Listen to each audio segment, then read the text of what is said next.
সকলো ভালে থাক। ইয়াতে মামা বজাৰত খুব ধুনীয়া পকৰি ঘুগুনি এই মাজনী আমাৰ সাংবাদিক কেইটাক গোটেই কেইটাক খুৱাই দে হ'ব।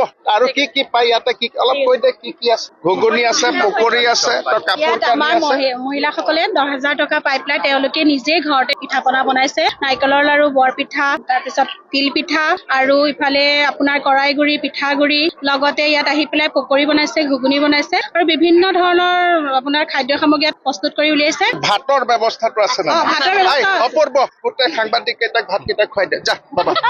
নীলোৎপল ক'ত? ঠিক আছে হ'ব, ঠিক আছে।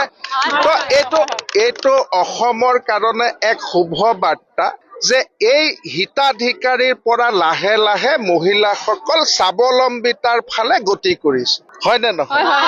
তই অহাকালি মই 10,000 টকা নিদিলেও ইহঁতে 10,000 টকা ইনকাম কৰি ল'ব, হয় নে নহয়? এই ধৰণে অসমখনত আমি হিতাধিকাৰীৰ পৰা লাহে লাহে স্বাৱলম্বনলৈকে আমি এই গতি আমি কৰিছো। তো খুব ভাল পৰিৱেশ।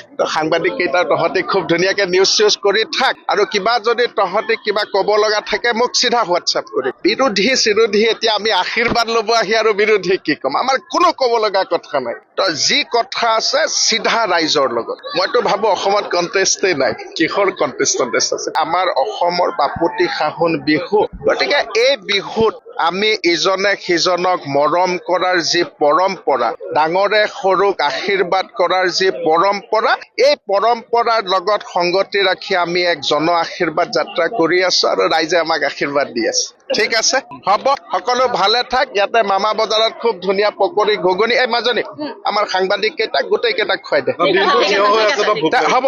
আৰু কি কি পাই ইয়াতে কি অলপ কৈ দে কি কি আছে? ঘুগুনি আছে, পকৰি আছে, কাপোৰ কানি আছে। মহিলাসকলে 10,000 টকা পাই পেলাই তেওঁলোকে নিজে ঘৰতে পিঠা পনা বনাইছে। নাৰিকলৰ লাৰু, বৰ পিঠা, তাৰপিছত তিল পিঠা আৰু ইফালে আপোনাৰ কৰাইগুৰি, পিঠাগুৰি, লগতে ইয়াত আহি পেলাই পকৰি বনাইছে, ঘুগুনি বনাইছে আৰু বিভিন্ন ধৰণৰ আপোনাৰ খাদ্য সামগ্ৰী ইয়াত প্ৰস্তুত কৰি উলিয়াইছে। ভাতৰ ব্যৱস্থাটো আছে না? ভাতৰ ব্যৱস্থা অপূৰ্ব। গোটেই সাংবাদিক কেইটাক ভাতকেইটা খুৱাই দে যা বাবা।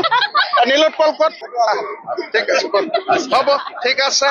ইয়াতে আমাৰ যি এক সুন্দৰ পৰিৱেশ, মামাৰ নামত যি বজাৰ, মোৰ এটা বস্তু ভাল লাগিছে যে এই মাজনীহঁতৰ 10,000 টকাটো কামত আহিছে, হয় নে নহয়?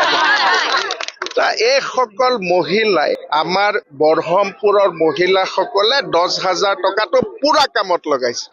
তো এইটো অসমৰ কাৰণে এক শুভ বাৰ্তা যে এই হিতাধিকাৰীৰ পৰা লাহে লাহে মহিলাসকল স্বাৱলম্বিতাৰ ফালে গতি কৰিছে, হয় নে নহয়? তই অহাকালি মই 10,000 টকা নিদিলেও ইহঁতে 10,000 টকা ইনকাম কৰি ল'ব, হয় নে নহয়? এই ধৰণে অসমখনত আমি হিতাধিকাৰীৰ পৰা লাহে লাহে স্বাৱলম্বনলৈকে আমি এই গতি আমি কৰিছো।